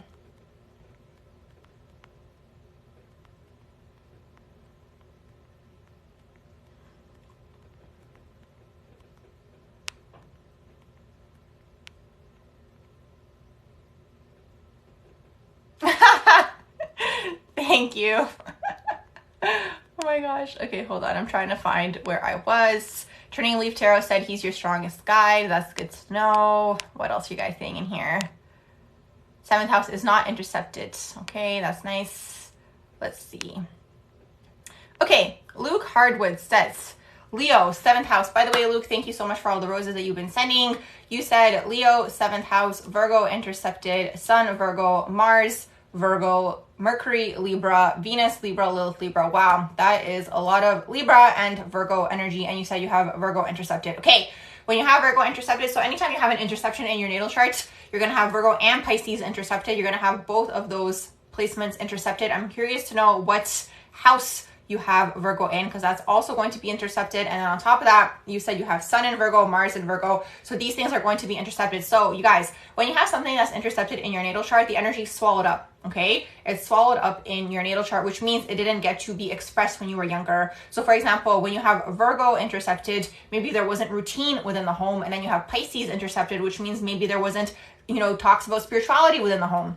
Like things like this, okay? When you have these energies intercepted, Sun being intercepted is going to be struggles surrounding the ego, okay? And then Mars being intercepted is going to be struggles surrounding actually going after your goals and going after what you want, because that energy is swallowed up, okay? So usually what tends to happen is like when you have an interception in your natal chart, like it can either go in the energy where it's like it's overly active, where it's like it's really showing, because it wasn't allowed to be expressed, so it's not balanced, or it's not showing at all and then it like explodes. That's something to understand about interceptions. Then you said you have Venus in Libra and Lilith in Libra. Lilith in Libra, Libra in general. Okay, so when you guys have Lilith in your natal chart, Lilith is the black moon. So it is all about, integrating the shadow aspects of that particular sign. So for Libra, the shadow aspects could be struggling with boundaries, codependencies. It could be the fear of being alone, all these sorts of things, because Libra always wants to be in a unit with another person, especially because you have Venus in Libra. Venus in Libra is a nice placement. It's going to be in its home, okay? But you have Lilith in Libra in there, which basically means there's going to be a lot of shadow work that has to take place surrounding relationships is really what that is. And then you have Leo in the 7th house. The 7th house also deals with relationships. Leo being in here basically means that when it comes to relationships, two things, okay? You might attract Leo-like people. So you could attract people who are maybe narcissistic, people who maybe have an ego. Leo in the shadow. Usually what happens is you attract the shadow of that sign until it's integrated, okay? But you can also attract the divine version. You could attract like peacock types of people or be attracted to them as well. You could have people who are very big-hearted in your life, okay? That's that 7th house energy. The Leo energy very much is a heart of gold. The thing is, Leo energy does struggle with the rejection, okay? Fear of rejection. That's a huge thing. So what tends to happen is Leo energy, because they do struggle with rejection, they tend to fear this, right? And then they tend to settle, unfortunately. So just something to watch out for. Let's see. What else are you guys saying in here? What else are you guys saying? You guys are so funny in the chat. Okay, let's see. Seth Ariola says, you're a Libra. Welcome. What is a Leo moon like? Let me know if you are still in the room. OLB Lashes. Stella says, what does it mean if you're attracting a certain moon sign? Oh, that's a very interesting question. If you're attracting a certain moon sign, maybe there's something emotionally that needs to be developed within you that person is, portraying some sort of emotional quality or trait. I'm curious to know what moon sign you are attracting. Chrisvel says, Mars, Leo, 5th house. Let's see. Oh, you're here. Okay, good. Okay, so Leo moon. Okay, let me go back up to your question. Okay, Leo moon. I have a whole video on this on my YouTube channel, you guys. Like, if you want to learn even more about the moon signs, because whatever I say is just going to be scratching the surface. But when you have a Leo moon, this person needs to be expressed creatively. If you were in here, which you probably were when I was talking about the fear of rejection, all of that is going to apply to a Leo moon. This individual is going to want to be seen, okay? These people want to be, doing something where they're interacting with the public. The public signs are the sign Leo, Aquarius, okay? Then you have Gemini and Sag from my observations, okay? Those are the public signs. And then you also have Capricorn, which is over an extended period of time, the 10th house. So these signs need to be seen by the public. They need to be working with the public. Leo needs to be funny, laughing, joking, theatrical, like these types of things, okay? That's Leo energy. Leo can also be interested, Leo moon can be interested in being a teacher, working with children. It's all to do with the inner child. Leo moon basically is here to heal the inner child. That's why they're very much about creativity, okay? For whatever reason, maybe that energy wasn't allowed to be expressed when you were younger, or there just wasn't space for it. Maybe you wanted to express being creative, because the thing is, all moon signs, crave a certain type of mother. is really what that is. So what tends to happen is, you know, the moon sign creates the type of mother. For whatever reason, you get the opposite of that because you're meant to break through exactly that. So the Leo moon energy would have wanted a mother that was able to hold space for their creative ventures, for their creative ideas, for their theatrics, like things like this, right? And maybe it went in the opposite, where it's like maybe this energy was suppressed, or, you know, maybe it was a very serious type of mother, or if it's not the mother, it could be the dominant feminine role in your life, okay? So it's usually the feminine line, the moon sign is really what that is. Sometimes what I've noticed with the moon sign is sometimes they tend to take on karmas that are within the family line, so the feminine line. So what tends to happen is maybe, you know, you had a mother that wanted to express herself creatively, right? And she wasn't able to for whatever reason. You've now taken that on to yourself as well. So there's a lot of different things that can happen with the Leo moon energy. Let's see. Thank you, Lucas. Yes. Thank you so much for that. Yes, I do have a lot of, for you guys who are in the chat right now, and even people who are on my YouTube channel, if you guys are interested in learning even more about 8th house Scorpio energy and Pisces 12th house energy, it is all on my YouTube channel. I have 2 separate playlists for this particular energy. Let's see. You said I have a lot of Mars in my natal chart. You know what's interesting? I actually don't, but what I will say, okay, is I have a lot of Scorpio energy, and Scorpio used to be ruled by Mars. So there's that. Let's see what else are you guys saying in here. I love the chat tonight, you guys. You guys are making me laugh so much. Okay, what else are you guys saying in here? Maracana says Mercury and Venus in the 6th house. What does this mean? Also, Aries sun, Libra rising, and moon rising. Did you mean to say your moon is conjuncting the rising? Okay, so Mercury and Venus in the 6th house. So Venus in the 6th house is a little bit more challenging, you guys, because what tends to happen is for people who have this placement is they tend to basically seek an ideal version of a partner. Okay, when you have Venus in the 6th house, it's like, you know, it's that Virgo energy where it's like in any relationship that you're in, the person's not living up to an idea that you have of them. Okay, so that could be a struggle with that energy. Mercury in the 6th house is going to be very articulate. They're going to research everything before they speak. The Mercury in the 6th house energy like wants to have all their facts straight. Like they want to know all the things before they speak. So that's really that Mercury in the 6th house. The thing is though, what I will say to you is when you have Mercury in the 6th house, really watch out for overthinking, because this energy can go into like really dissecting everything, because that's that Virgo energy to the point where it's like it's just overload. So, you know, spending time outside of the head, it could be, you know, too much of that Mercury energy, if that makes sense. So spending, you know, more time maybe interacting with people or just being outside or whatever it is, where you're not in so much of a mental energy when you have Mercury in the 6th house. Libra rising, if you were in the room earlier, this energy can struggle with people pleasing. Libra rising is a beautiful energy. Like they're very much about other people. This is the thing, okay, you guys, when you have Libra rising, it's like your first house is the 7th house, which is Libra, right? It's the oppositional energy. So your identity is being created through other people. That's what happens when you have a Libra rising. So Libra rising always needs to have people around them. It's a party host energy. They're always going to want to host things like dinner parties and have people over and things like this. Okay, that's very much Libra rising. Let's see what else you guys think in here.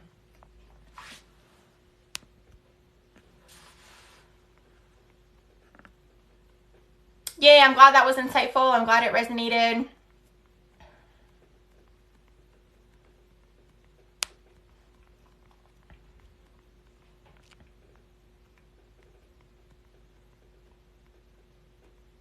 I'm just going back up to where I was at. Where was I? Okay, relative strength. You said all your Taurus risings or all your Tauruses, Hala, welcome.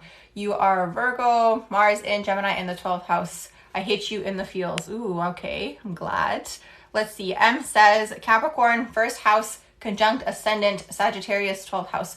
So you have, okay, Sun is in the 1st house and it's conjuncting your ascendant in the 12th house. I'm curious to know what system you're using, because usually ascendant is in the 1st house. Sun conjunct ascendant. Okay, you guys, when you have Sun conjunct ascendant, it really depends to see where the Sun is in this individual's natal chart. M, in your natal chart, you have it in the 1st house, so it's above the horizon, okay? So you're going to be very much, you know, sunny. It's kind of like very much Leo energy, you know? It's like you're here to shine and you're here to be a leader and these types of things. When you have it below the horizon, when it's in the 12th house, it's a lot of karma that you're clearing, you know? But what's beautiful is the sun in the 12th does progress eventually into sun in the 1st. So you do get to enjoy all the benefits of having sun in the 1st house, but it's usually later on in life. So sun in the 12th house is very much going to be a go-getter. It's very much, the thing is also sometimes when you have sun in the 1st, sun in the 1st is going to be a go-getter. When you have sun in the 1st, what tends to happen is sometimes you feel like you need to uplift everyone around you. So you could be on this like constant like positive like,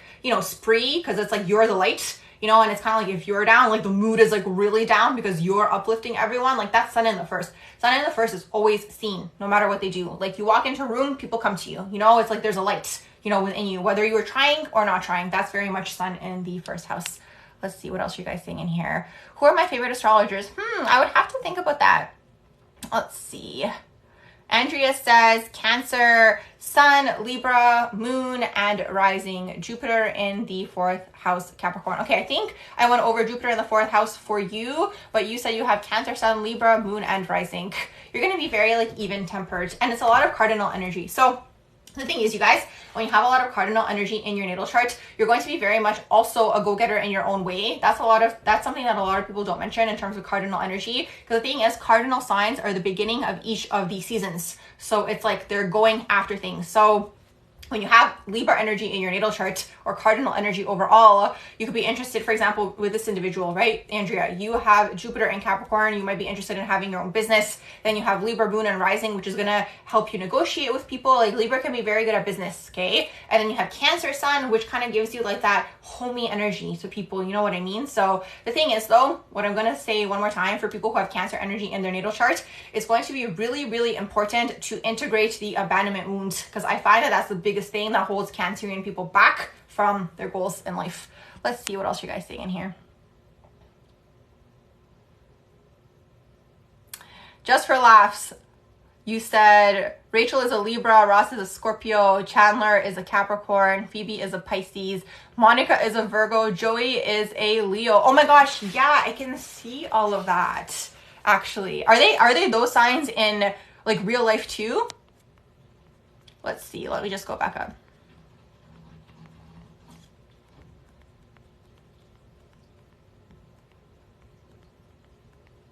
Okay. Chrisvel says Libra, Sun, Pisces, Rising, Sagittarius, Moon, and you have a Scorpio stellium in the 9th house, and you have Leo, Mars in the 5th house. Libra, Sun, Pisces, Rising, Sagittarius, Moon, Scorpio stellium in the 9th house, and you have Leo, Mars, 5th house. What I will say for this, I'm curious to know if you're interested in acting or something of that sort, or even writing. Like there's going to be a lot of depth going on here, moving around, traveling, like getting inspired. Like this type of energy, like what I'm picking up on is very much like you fell in love with someone abroad and now you're writing like a story about them. Like they were your muse, you know what I mean? And you might want to be the actor in that film. So let me know if you're interested in writing or doing, or even acting. Let's see. Curtis Lyons says Mars and Jupiter in Gemini in the 8th house. Mars and Jupiter in Gemini in the 8th house. Okay, so you're going to have to talk, okay, with that energy, with the Gemini energy and Mars. The thing is, you might be a little bit indecisive when it comes to your, you know, goals and going after things. Mars being in the 8th house is, you know, sometimes this energy can come off aggressive in terms of conflict when you have Mars in the 8th house. Especially when Scorpio is in the lower version, because that's the 8th house. It's all about the, you know, integration of the shadows when it comes to Scorpio. But honestly, you guys, like Scorpio energy, like when they become obsessed about something, let's say it's a positive goal, like they will achieve that thing. Like that's the thing, especially when you have Mars in the 8th. So these are a few things that can take place. Let's see. What else are you guys seeing in here? Roger says, what can it mean if you have Pisces moon / south node in the 2nd house while Sun, Mercury are conjunct your north node in the 8th house? Okay, so you're basically carrying over some sort of emotional thing from a past life when you have the moon sign conjuncting your south node, okay? There's something that took place in a past life that you are emotionally carrying over, and then on top of that, it's Pisces. You could also be carrying over psychic intuitive gifts from a past life as well. That's also what's coming through when you have that conjunction going on, because the south node deals with your past life. Now also, you have it in the 2nd house and your Pisces moon is in the second house as well. So your past life was very much about, you know, building, having material things, all these sorts of things. In this lifetime, it's all about mastering the energy of money, okay? When you have all that 8th house energy going on. That's the difference between Scorpio, Taurus, you guys. Taurus builds in the physical plane. Taurus is going to be like, okay, this is my goal and this is how I'm going to go about getting my goal, is really what that is. The Scorpio energy is going to be very much about getting the goal, but in a very different way. It's like they're going to learn about manifestation. They're going to learn about occult knowledge. They're going to learn about the secrets of the world and the universe and all these sorts of things. So that's kind of what the North Node is all about. The South Node might be pulling you into this past life direction, okay? Where it's like you might be building in this lifetime, but it's kind of like you don't technically have to do it that way. You can do it the other way, which is the manifestation type of way. So that could be something that takes place. Let's see. What else are you guys saying in here? I'm going to answer a few more questions and then I'm going to go offline. Hi, your higher self. How are you doing? Let's see.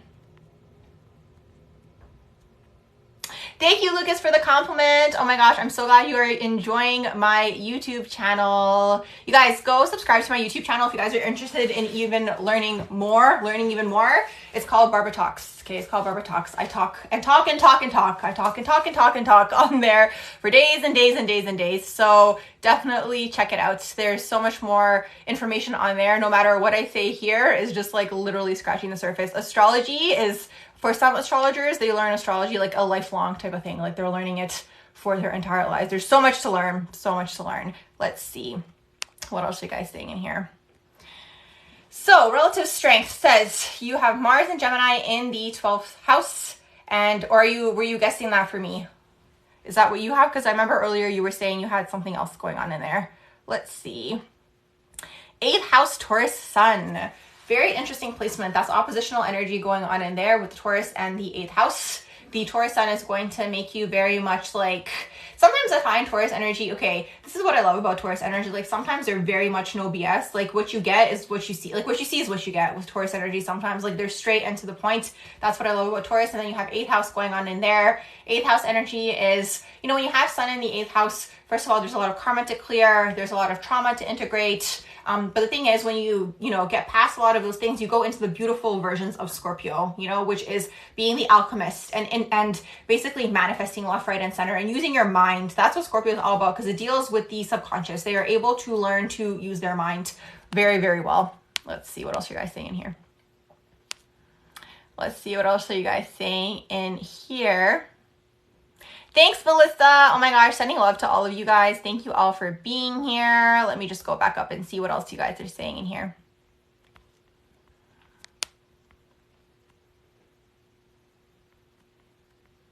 Let's see.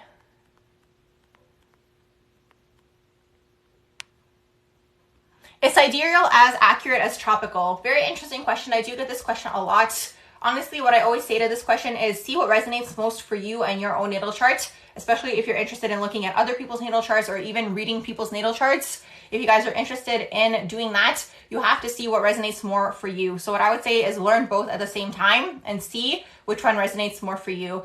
Some people say sidereal is more accurate. Some people say tropical is more accurate. I basically teach what resonates most for me, whereas something else could resonate for them, and they're going to teach that and read natal charts in that way. So it's really all about your own resonance. 444 Moon says, could Moon Saturn square say about family dynamics? What could Moon Saturn square say about family dynamics? Could it indicate divorce of parents? Very interesting question. That's something that I would have to look at your entire natal chart and see what's going on in terms of the house, the placement, what's going on with your IC. There's a lot of things to look at, but definitely when you have a moon square aspect, there is definitely something going on surrounding the home and the masculine and feminine roles within the home. Let's see what else you guys saying in here. I'm going in order for the questions, so I'm just going back up. Let's see, where was I?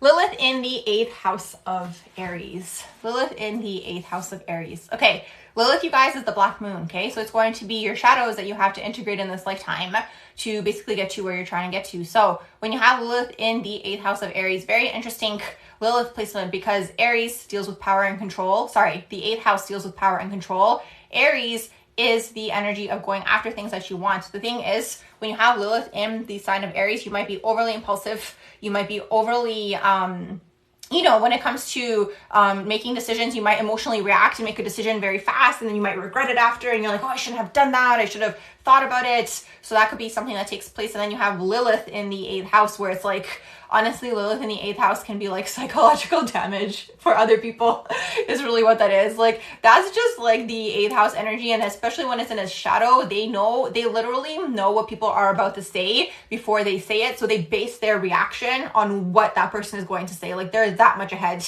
you know? They're out here playing chess. Like, that's really what it is. The 8th house energy. You're always going to notice people have 8th house Scorpio energy in their natal chart. They're going to be very good at chess as well. And if you guys ever want to exercise that energy in your natal chart, definitely start learning to play chess, because it's going to help you guys think ahead, you know, in the sense where it's like, what's that person thinking? Where are they going? What direction are they moving in? Let's see, what else are you guys saying in here?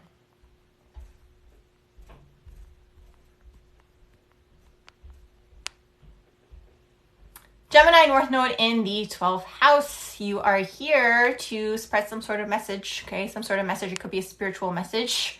Aquarius stellium in the 2nd or 3rd house. What does that mean? So you have it in the 2nd and the 3rd house. Let's see. Mars in Gemini, 12th house, Cancer rising, Virgo sun, Libra moon. Let's see. I'm going to answer a few questions. What causes interceptions? You don't have any in your natal chart. Not everyone has interceptions in their natal charts, you know? Some people may, especially if you are looking at Placidus system, that's where you're going to find the interceptions. So not everyone is going to have interceptions in their natal charts, but people who do have interceptions in their natal chart, basically one of the signs gets swallowed up, and then you have a sign that's basically occupying 2 houses. That's how you're going to be able to see. And I do have a video on that on my YouTube channel if you guys want to learn about how you can work with that energy, because at the end of the day, that's what astrology is teaching us how to work with the energy. Let's see.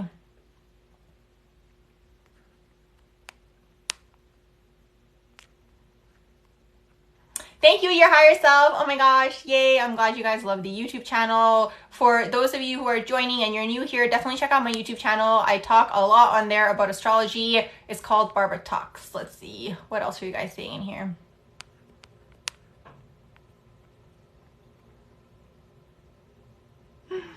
You said, you guys are funny in here.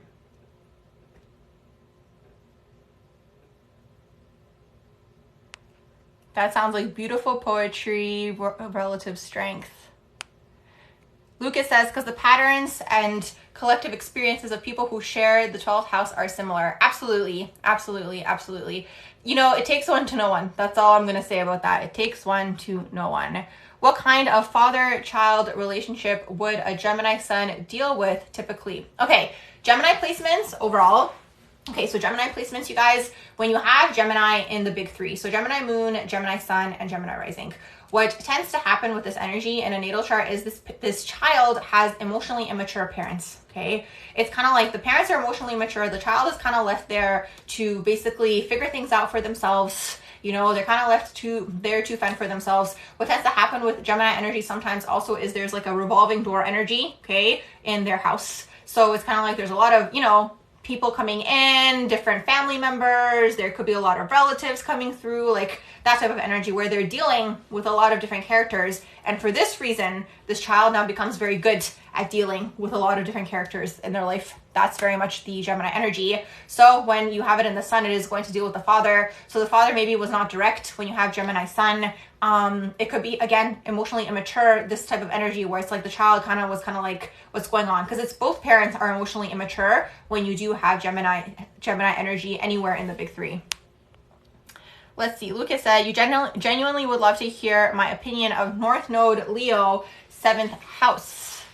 Isn't that, what did you say? Isn't that very CO? You have 7th house North Node in Leo, and it's weird. You know, relationships are your purpose, but there's a fear as well as need to be in the limelight. Yeah. The thing is, it doesn't necessarily have to be romantic relationships, although it can be. You're here to master relationships. Now it can be business relationships as well. That might get you where you're trying to go. Okay, when you have Leo in the 7th house. Also, it can be your interpersonal relationships in terms of friends. It's all relationships. It's all relationships when you do have the 7th house. Something that's coming through to tell you though is the 7th house does deal with enemies as well. So just, keep an eye out, because Leo can be very naive, they can be very like pure and naive, and they can think everyone's their friend, and they can be excited. They can share all their ideas and their dreams and their visions with people, and not everyone has the best intentions. So just something to watch out for when you got that 7th house energy going on. Turning Leaf Tarot said that's so true. Yay, I'm glad that it is resonating with you. Yay, I'm glad you guys love my YouTube channel. Yes. I'm glad you guys found me on there. For those of you who are joining, definitely check it out. It's called Barbara Talks. Let's see.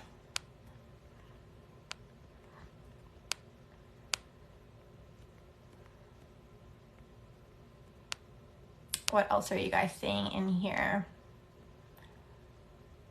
I'm looking to answer maybe 1 or 2 more questions, and then I'm going to just sign off. So I'm going to try to get to someone maybe that I haven't answered already.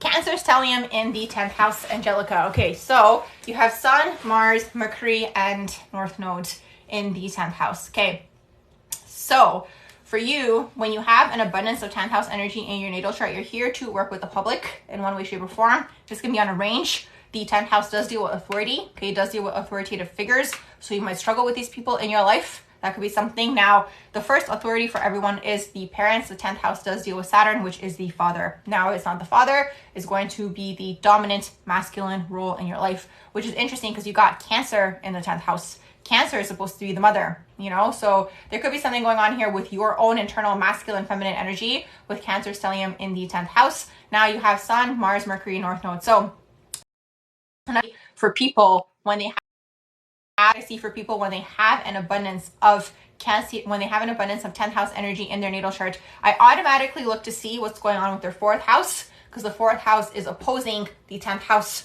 So there's going to be lessons surrounding the home, okay, in the 4th house I see. So for you, with the Cancer being in the 10th house, your 4th house could have been in the sign of Capricorn, which means the mother could have taken on the father role, like I mentioned even earlier, right? The roles could have been reversed, something of the sort. There's something going on here with like masculine, feminine roles, which then in turn affects your own masculine, feminine energy, and it's affecting your career. That's what's important to understand. So you have to look at the 4th house to see what happened in the home, because it's affecting all those planets for you. It's affecting the Sun, which is your ego. It's affecting Mars, which is your action, your go-getter energy. It's affecting your Mercury, which is your mind, the way that you think, and it's affecting your life purpose, which is the North Node, okay?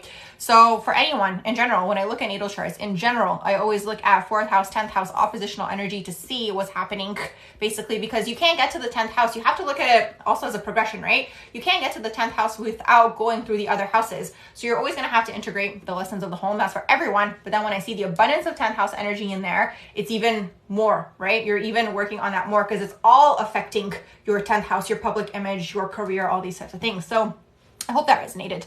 Let's see, what else are you guys saying here? Okay, so you said you have Aquarius in the 4th house.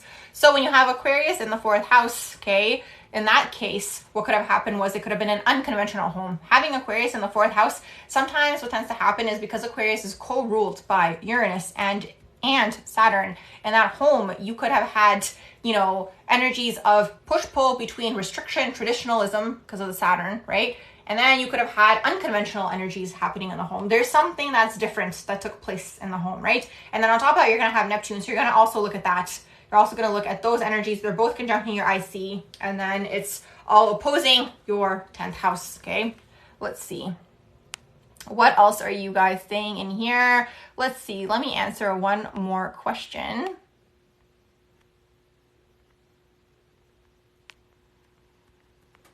Let me go up.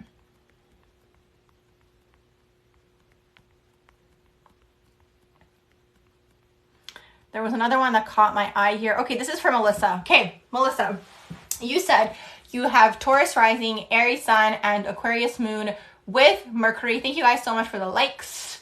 You said you have it with Mercury and Venus and sun in the 12th house. Okay, so Taurus rising, Aries, sun, Aquarius moon, and then with Mercury, Venus, and sun all in the 12th house. Mercury, Venus, and sun all in the 12th house. Okay, Sun in the 12th house, sometimes I see as last lifetime. Mercury in the 12th house, you are going to be a natural channel. You could channel through speech, okay? So when you're talking, you could channel. You could also channel through written or spoken word. So when you start writing, you're like honed in, right? Because the thing is, anytime you are tapping into psychic information, you need to be basically focused on something. In yoga, we call this the drishti, right? The gaze. So you have that in yoga. So different, you know, places have different expressions of this, right? But that's what the 12th house energy is. You are honing in on something. For you, it's going to be through the written or the spoken word. It gets you into an altered state. Now, with that being said, you could be very good at singing. You could be very good at songwriting. Taurus energy could actually be very good at singing as well, because Taurus does deal with the vocal cords. So there could be that in there as well. You could be interested in singing.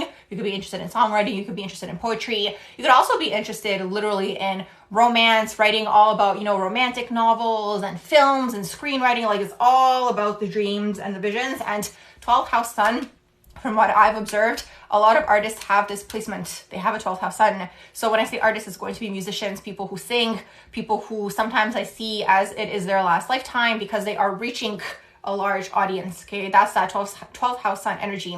Also, another thing that's coming through to tell you is 12th house sun is very much about uplifting other people. Okay, so they're kind of here to, you know, empower people. So you might have the desire to do this, you know, internally. And then you have that Taurus energy, which is very nice. The Taurus rising is going to be hardworking. It's going to go toward the goals. And then the Aquarius moon is going to make you ahead of your time. It's going to make you unconventional. It's going to make you detached. And then the Aries sun is very nice because, again, it's that go-getter energy. So these could be a few things that take place. Let's see. You said you try to post poetry on your IG. There you go. You know, there is astrology at its best. Let's see if there's maybe one more person in here. Thanks for the follows, you guys. Check out my YouTube channel. It's called Barbara Talks. I have so much to say on there, so you guys can definitely check it out. Let's see. What else are you guys saying in here?